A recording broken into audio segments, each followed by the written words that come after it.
L'histoire des Bagayogo, un extrait. Le nom Bagayoko ou Bagayogo vient du Soninké et signifierait Bagayigo dans la langue des Diawara Soninké qui résidaient à Tombouctou. Baga signifie en Soninké boubou bleu, Yigo ou Yoko, le porteur ou l'homme. Alors Bagayogo signifie en Soninké l'homme au boubou bleu. Il serait venu du Yémen près de Sanaa du village, devenu aujourd'hui grande agglomération de Wangaria, d'où le nom de Wangara qui désigne ces Arabes venus du Yémen appelés Bagayigo.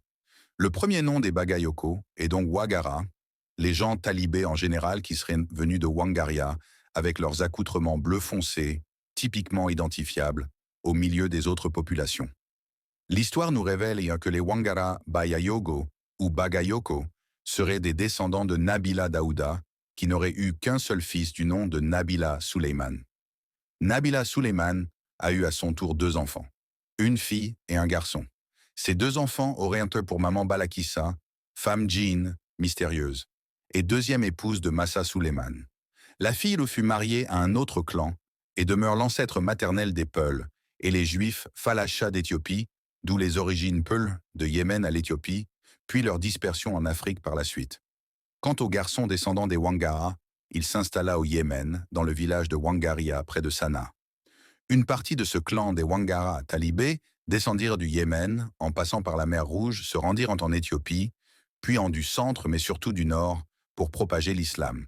Et par la suite, ils arrivèrent à Tombouctou, une ville historique dont le nom avait traversé les villes du Moyen-Orient jusqu'à la Mecque. Une fois arrivés à Tombouctou, ils eurent pour hôtes les Soninké Diawara, avec qui ils eurent après des relations de voisinage et ils se marièrent entre eux.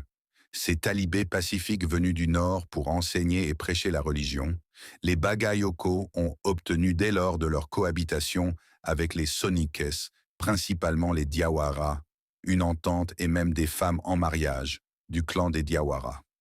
Une parfaite entente et harmonie s'était donc installée, et pour magnifier davantage ce brassage, les fils des filles à Diawara, issus du mariage avec les Wangara Bagayogo, tissèrent les liens de cousinage. Ce qui fait qu'aujourd'hui, les Diawara, les cousins plaisanteries des Bagayoko Wangara. Création de la mosquée Sidi Yahya de Tombouctou. Dans cette cohabitation harmonieuse, le guide spirituel des Wangara rêva qu'il devrait créer une mosquée et la construire de façon grandiose. Il expliqua son rêve à ses disciples qui adoptèrent la proposition et, en respect pour lui, entreprennent la construction de la mosquée de rêve. C'est ainsi qu'en harmonie avec les autochtones, il créait ainsi la grande mosquée Sidi Yahya à Tombouctou en 1468. Cette mosquée célèbre fut en 1492 avant la découverte de l'Amérique par Christophe Colomb en 1492. Mohamed Bagayoko fut l'un des imams célèbres de la dite mosquée. Jusqu'à ce jour, ce sont les Bagayoko qui sont élus imams dans cette mosquée. L'évolution et les déplacements des Bagayoko en Afrique. Plus tard, Issa Bagayoko et son frère Moussa, connus sous le nom de Nfa Moussa, descendirent au sud pour prospérer l'islam, comme leurs ancêtres. Nfa Moussa s'installa avec son frère à Kéléa, près de Bougouni.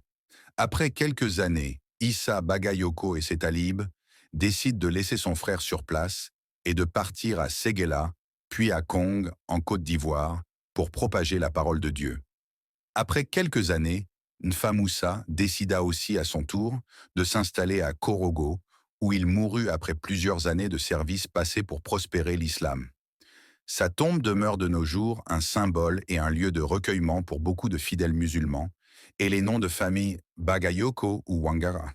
Mais comment les talibés Bagayoko Wangara se sont retrouvés forgerons ou hommes de caste par endroits?